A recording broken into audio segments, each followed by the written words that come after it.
Welcome students. In last previous video I have explained about the nouns, two types of nouns. All together we have 7 types of nouns. बताई मैं आप लोगों को 7 types, जिसमें से 2 explain कर चुकी हूँ आप लोगों को डेफिनेशन के साथ में, एग्जाम्पल के साथ। 7 टाइप्स में से 2 टाइप्स, एक प्रॉपर नाउन और एक मटेरियल नाउन मैं आप लोगों को एक्सप्लेन कर चुकी हूँ और डेफिनेशंस भी उसके लिखा चुकी थी एग्जाम्पल्स के साथ। आज बाकी के 5 जो हैं वो हम आज की क्लास में आप लोगों को बताएंगे, ठीक है। आप लोगों के नोटबुक्स है, नोटबुक्स में आप लोग जैसे मैं लिखते जा रही हूँ आप लोग कॉपी करते जाइए। अगर करना मुमकिन नहीं हो रहा तो आप लोग स्क्रीनशॉट ले सकते हैं, बाद में भी वो देख ले सकते हैं, ठीक है।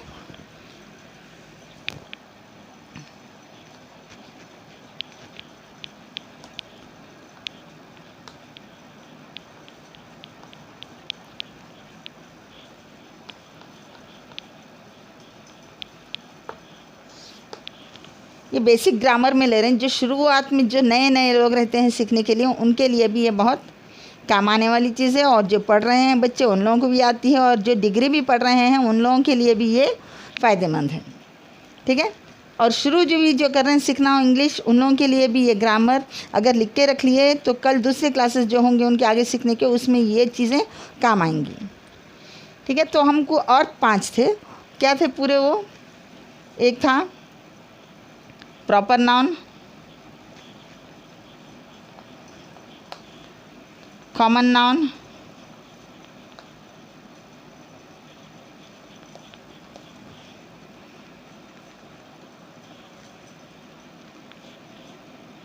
Material noun, proper noun, common noun, abstract noun लेते हैं।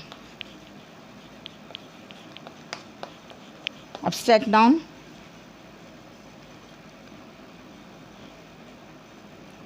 Collective noun,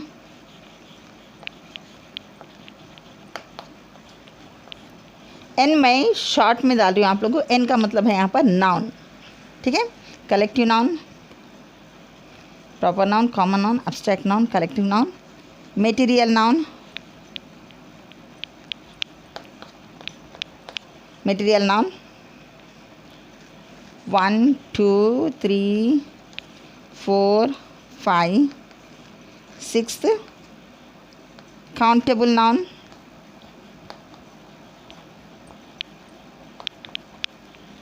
and 7th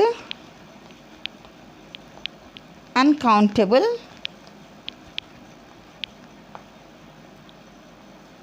noun। ये 7 नाउन्स के बारे में हम पिछली क्लास में बात कर चुके थे, आप लोगों को लिखा चुकी थी मैं। अब इसके बाद में हम ये 2 नाउन्स के बारे में, कौन सा? प्रॉपर नाउन और मटेरियल नाउन, इन दोनों के बारे में मैं आपको डेफिनेशंस और एग्जांपल्स भी लिखा चुकी थी। अब नेक्स्ट देखेंगे हम कॉमन नाउन। कॉमन नाउन क्या है?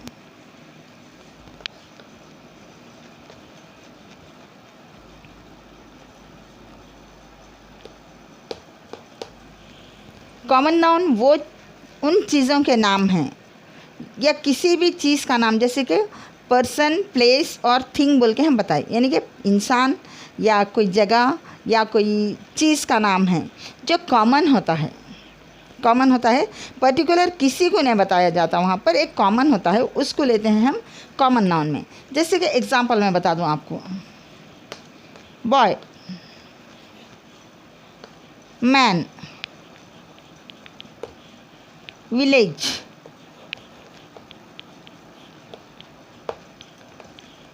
City, chair, book, etcetera. ये कॉमन है। कॉमन क्यों है? बॉय, बॉय जब हम बोलते हैं तो बॉय कोई भी लड़का हो सकता है, वो एक कॉमन चीज़ है। ये बात, ये बॉय हम जब बोलते हैं ना तो कॉमन है, हर बच्चे को वही बच्चा ही बोलते हैं अपन। उसी तरह मैन, आदमी, कोई भी आदमी हो सकता है, वो किसी को अपन पर्टिकुलर नहीं बता रहे, ये आदमी वो आदमी, कोई भी आदमी हो सकता है, एक आदमी, 2 आदमी, 4 आदमी, इस तरीके से। विलेज, जैसे कि बताते हैं हमारे दादी गांव में रहते हैं। गांव में तो कोई भी गांव हो सकता है, कोई नाम नहीं बता रहे हैं यहाँ पर गांव का, कोई भी गांव होता है वो। जो ये विलेज जो वर्ड है किसी भी गांव के लिए, हर गांव को गांव ही बोलते हैं।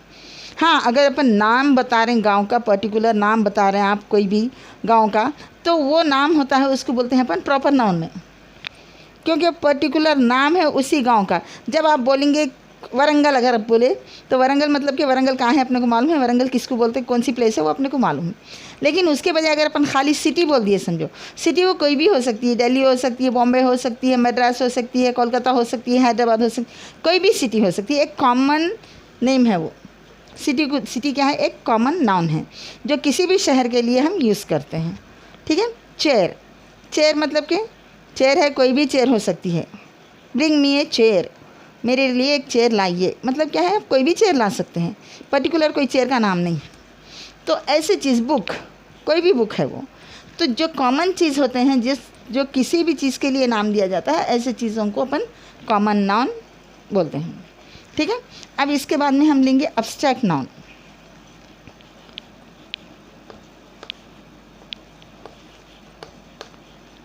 अब्स्ट्रैक्ट नाउन, अब्स्ट्रैक्ट नाउन का मैं आप लोगों को डेफिनेशन भी लिखाती हूँ, एग्जाम्पल्स के साथ लिख लीजिए।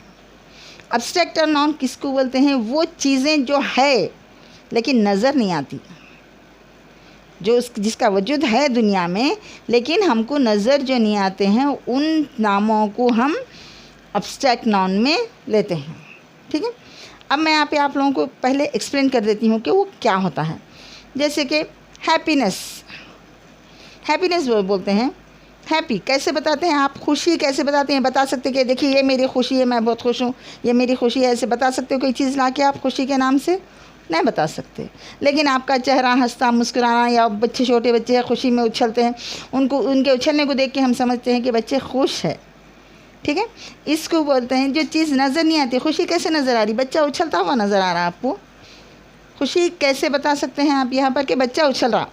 आपको दिख रहा क्या वहाँ? बच्चा कूद रहा खुशी में। ठीक है। लेकिन क्यों कूद रहा बच्चा? खुशी की वजह से। उस दिन खुशी है लेकिन डायरेक्ट खुशी बता सक रहा नहीं। कैसे बता रहा हो खुशी? उसके कूदने से, उसके हंसने से, उसके एंजॉय करने से हम समझते हैं कि बच्चा खुश है। ठीक है।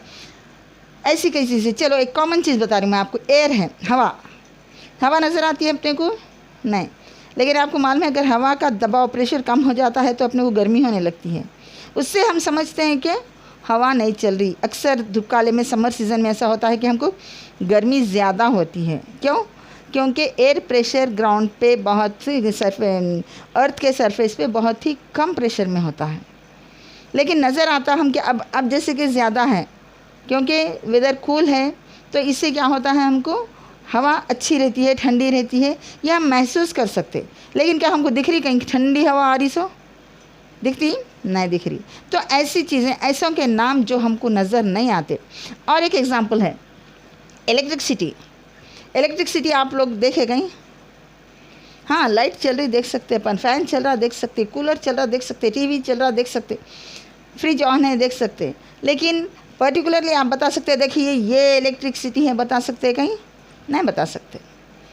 हम है वो इलेक्ट्रिसिटी, उसका असर हम दूसरी चीज़ों में देख सकते हैं, लेकिन डायरेक्टली उस चीज़ को नहीं देख सकते। जैसे कि ठंडी हवा आ गई, हम महसूस करें हाँ कितना अच्छा है, कूल ब्रीज़ है, बहुत ठंडा है, बहुत अच्छा लग रहा है, ये हम महसूस कर सकते हैं लेकिन देख नहीं सकते। इलेक्ट्रिसिटी भी है कि इलेक्ट्रिसिटी है, फ़ैन ऑन करें, करंट है क्या? अगर घर में आपसे कोई पूछे कि करंट है क्या देखो, तो क्या करते हैं आप? लाइट डाल के देखते या फ़ैन डाल के देखते। ठीक है। इस तरीके से आप इलेक्ट्रिसिटी है सोने से मालूम कर सकते। लेकिन खाली देख के अपन हाँ है इलेक्ट्रिसिटी नहीं बोल सकते। ठीक है। बग़ैर देखे के, हम बग़ैर उसका असर किसी चीज़ पे देखे के हम नहीं बता सकते कि इलेक्ट्रिसिटी है। तो वो चीज़ें, तो यहाँ पर इलेक्ट्रिसिटी भी अपने को डायरेक्ट नहीं नज़र आ रही। तो ऐसी चीज़ों के नाम जो हमको डायरेक्ट नज़र नहीं आते बल्कि मगर मौजूद है, वो ऐसी चीज़ों के नाम को हम लेते हैं अब्स्ट्रैक्ट नाउन। ठीक है। इसका मैं डेफिनेशन भी लिखा देती हूँ आप लोगों को।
It is the name of the things, वो उन चीज़ों के नाम हैं दैट एग्जिस्ट, जो होते हैं बट डोंट हैव, मगर नहीं रहता है क्या, फिजिकल एग्जिस्टेंस मतलब कि जैसे कि अपन फिजिकली एग्जिस्ट है, अपने को बॉडी है, अपने को देख के पहचान सकते हैं कि हाँ ये टीचर है, ये बच्चा है, ये बच्ची है, देख के पहचान सकते हैं, इसको बोलते हैं फिजिकल एग्जिस्टेंस।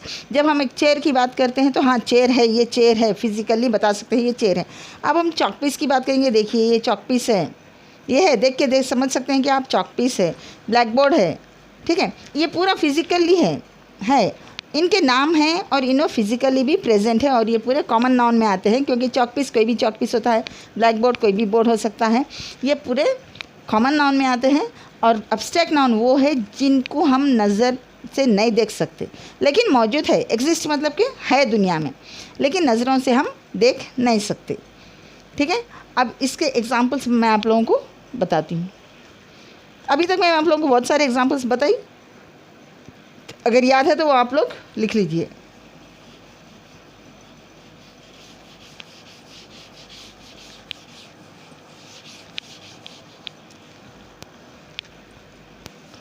एग्जाम्पल है एयर, चाइल्डहुड,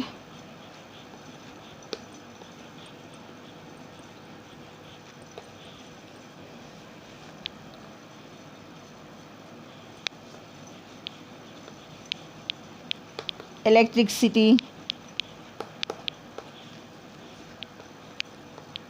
सैडनेस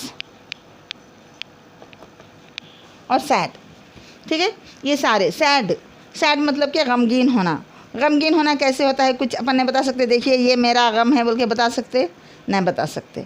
तो उससे क्या होता है, इंसान आज़ुर्दा बैठे रहता है या कभी रोता है, ये हालत को देख के हम समझ सकते हैं कि इन्हों दुख में है, ठीक है।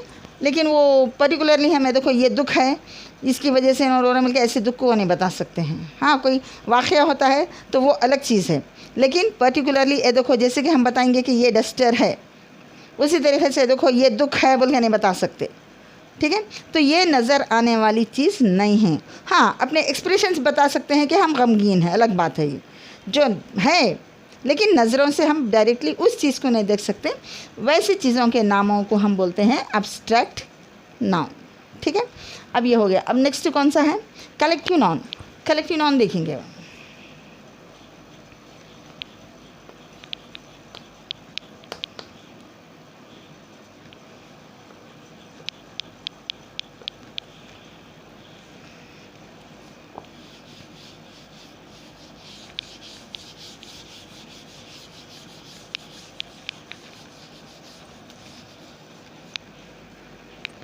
कलेक्टिव नाउन उन चीज़ों के नाम है। अपन एक बात पहले समझ गए कि नाउन का मतलब है नेम, नाउन बोल तो क्या है, नेम है।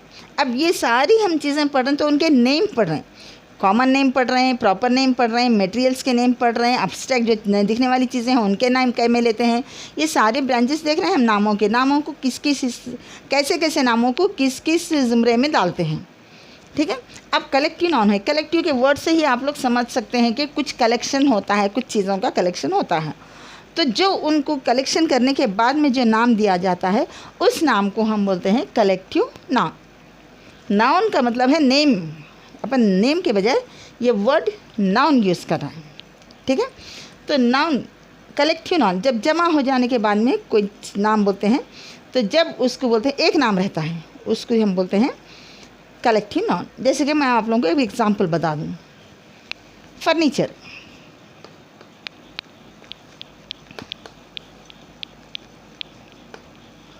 फर्नीचर मालूम है, फर्नीचर एक ही नाम, एक ही वर्ड लिए अपन यहाँ पे। फर्नीचर में क्या क्या आता बोलिए, बेड, ड्रेसिंग टेबल, सोफ़ा, अलमारा, ये सारी चीज़ें हैं, डाइनिंग टेबल और जो कुछ भी होते हैं ये सारी चीज़ें क्या में आते हैं, चेयर्स, टेबल, ये सारे मिला के होते हैं फर्नीचर। फर्नीचर शॉप है बोलते, फर्नीचर शॉप में आप गए तो क्या क्या मिलते हैं, ये सारी चीज़ें एक जगह मिलते हैं। उसको मिला के जब पूरी चीज़ों को एक जगह मिलाए तो उसके लिए हम एक नाम जो दिए हैं वो है फर्नीचर, ठीक है। और एक ऐसा ही देखिए, बस चीज़ों को जमा करने के बाद में हम जो बनाते हैं उसको बंडल, BUNDLE बंडल, बंडल है।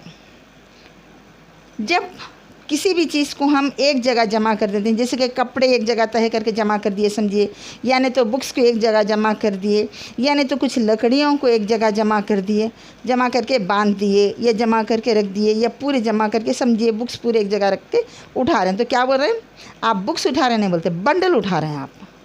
ये पूरे एक जगह मिलने के बाद थोड़े बुक्स है या कुछ लकड़ियाँ जमा कर दिए हैं या कुछ और चीज़ों को जमा कर दी। अक्सर देखते हैं आप लोग पार्सल करने के लिए जो है सो थोड़ी चीज़ों को मिला के, सेम चीज़ों को मिला के एक जगह बंडल बना देते हैं। कपड़ों को भी ऐसी मिला के बंडल बना देते हैं। तो ये क्या है?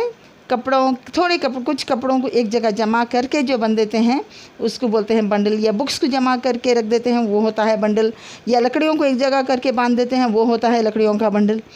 ठीक है, तो कुछ चीज़ें जो एक ही तरीके की होती हैं जब जमा करके एक जगह बांध दिए गए वो है बंडल। ठीक है, और एग्जाम्पल लीजिए,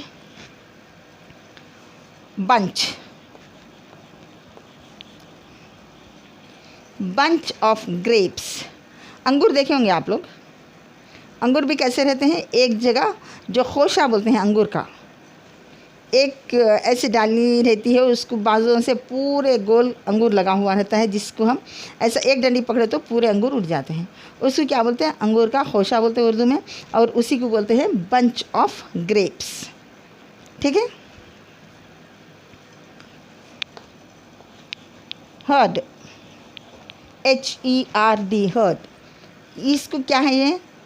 ये जानवरों का जो मंदा होता है, जैसे कि पूरे जानवर, एक चरवाहा होता है जो पूरे जानवरों को, बैलों को, गायों को, सबको एक साथ लेके जो चराने के लिए जाता है, वहाँ पे बहुत सी ज़्यादा तादाद में जब ये जानवर जमा हो जाते हैं, उसको उर्दू में जनरली गांव की लैंग्वेज में मंदा बोलते हैं। ठीक है, गायों का मंदा, भैंसों का मंदा, इस तरीके से बताते हैं, जो इंग्लिश में अपन उसको, उस मंदे को हर्ड बोलते हैं। ठीक है, हर्ड क्या है? Group of kettles. ठीक है, तो इसको बोलते हैं, ऐसे नामों को बोलते हैं जब कलेक्ट हो जाने के बाद में एक नाम हम जब देते हैं, इसको बोलते हैं कलेक्टिव नाउन। ठीक है, अब इसके बाद में हमारा क्या बच गया है? Countable noun and uncountable noun. ये दो बहुत ही इजी हैं और ये आते हैं कॉमन नाउन में। काउंटेबल और अनकाउंटेबल नाउन कोई डिफरेंट नाउन्स नहीं है, बल्कि ये हमको कॉमन नाउन से ही निकलते हैं। ठीक है, तो हम कॉमन नाउन क्या लिए थे देखेंगे वो।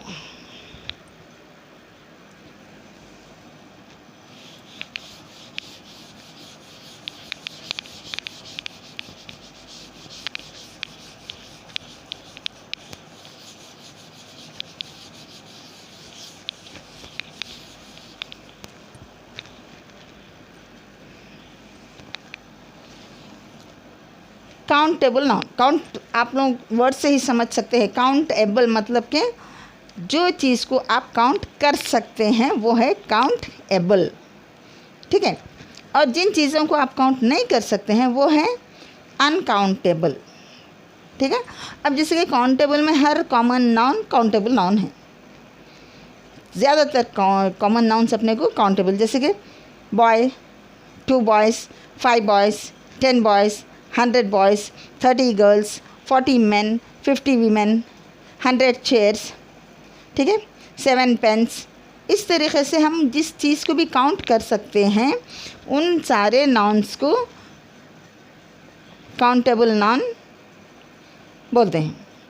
ठीक है, अब जो नहीं काउंट कर सकते नाम, कौन से नाम हम काउंट नहीं कर सकते? फर्नीचर, वो भी काउंट कर सकते हैं। मटेरियल है, वो भी काउंट कर सकते हैं। ठीक है, तो हम जो काउंट नहीं कर सकते, अब काउंट नहीं करने सकने की बात जो आती है वो है हवा। हवा को हम काउंट कर सकते, एयर को नहीं। मिल्क है, मिल्क को काउंट कर सकते नहीं कर सकते। मिल्क को कैसे मत करते? अपन सिर्फ मापते हैं, एक दूध, 2 दूध, 3 दूध, 4 दूध ऐसे नहीं बोल सकते, वो गिनती कोई होती ही नहीं है। ठीक है, हाँ ये बोल सकते हैं, एक ग्लास ऑफ मिल्क बोल सकते हैं, एक ग्लास दूध बोलते हैं। तो यहाँ पे काउंट क्या हो रहा है? ग्लास काउंट हो रहा, मिल्क नहीं काउंट हो रहा। समझ में आ गया? और क्या है? हेयर, अपने सर में जो हेयर है काउंट कर सकते हैं वो नहीं, वो भी अनकाउंटेबल में आते हैं। सारी चीज़ें जिनको, जैसे कि शुगर है, शुगर के भी क्रिस्टल्स लेके आप नहीं काउंट कर सकते, ठीक है। ऐसी चीज़ें जिनको हम काउंट नहीं कर सकते हैं उनको लेते हैं अनकाउंटेबल नाउन्स, ठीक है। तो काउंटेबल नाउन में देखिए आप कोई भी ले सकते हैं। काउंटेबल नाउन में आपको नंबर ऑफ एग्जाम्पल्स मिल जाते हैं यहाँ पर।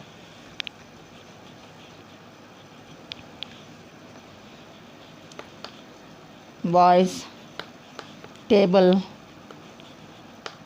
Books, spoons, plates, buildings, etc., etc. So many n number of names you will get under countable.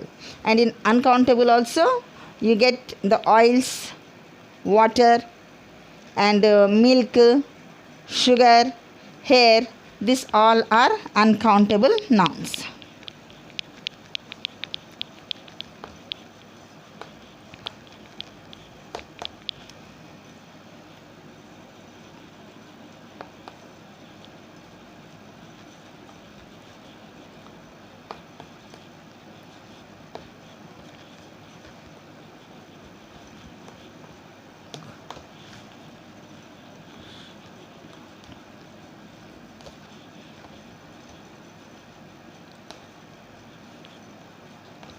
Etc.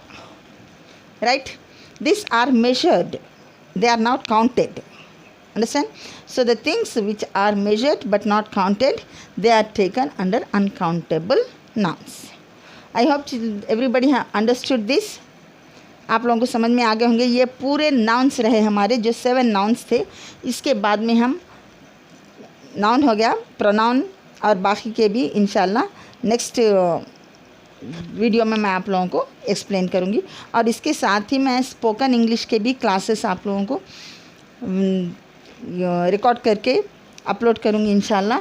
जो भी ख़वातीन हैं घर में बैठे हुए उनको उर्दू में इंग्लिश से मैं उन लोगों को उर्दू में सिखाऊंगी। और एक चीज़ मैं आप लोगों को बता दूं कि लोग जो है वीडियो बनाते हैं और बोलते हैं कि बस 35 मिनट आप वीडियो देख लो, आप लोगों को इंग्लिश आ जाती।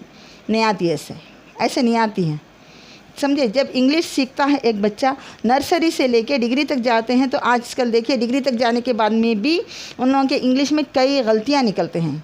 तो ये बिल्कुल मत समझिए कि ये वीडियो आ गया इसमें लिखा learn English just in 35 minutes, ये सिर्फ फ्रॉड है। ऐसे बिल्कुल नहीं होता कि आप 35, अगर ऐसे 35 मिनट्स में नहीं 35 डेज दे देंगे हम अगर इंग्लिश कोई ऐसे सिखाते हैं, तो ये सब बेकार की बातें हैं। इत्मीनान से आपको वक्त देना होगा और एक क्लास के बाद दूसरी क्लास आप लोग देखते रहिए, सीरियल वॉइस देखते रहिए और इसको साथ में लिखिए, ताकि जब आप वीडियो नहीं देखें तो आप अपनी बुक्स में भी देख के आप समझ सकें कि कैसे करना है, ठीक है। इसके लिए वक्त भी लगता है, टाइम लगता है, महीनों लगते हैं, सालों लगते हैं कम से कम, लेकिन 35 मिनट्स में आप इंग्लिश बोलना सीख लेंगे। आप ये चार सेंटेंस सब पढ़ लीजिए, आप इंग्लिश बोलेंगे, नहीं हो सकता है। वो बिल्कुल नामुमकिन चीज़ें हैं जो थंबनेल में डाल देते हैं कि आप इतनी देर में इतनी इंग्लिश सीखेंगे, नहीं होता वो उन बातों में बिल्कुल मत जाइए। इत्मीनान से ये जो भी क्लासेस आप लोगों को आ रहे हैं उर्दू में इंशाल्लाह पूरा समझाऊंगी मैं। जैसे कि ये पूरा आप लोगों को समझ आ गया होगा, नाउन्स किसको बोलते हैं, नाउन है नाम, ये पूरा समझ आ गया होगा आप लोगों को।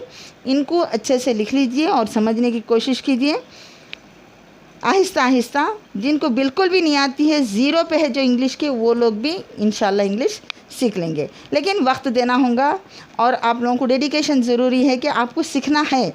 ये अगर आप दिमाग बना लिए तो इंशाल्लाह सीख सकेंगे, ठीक है। तो let us meet in next video, bye.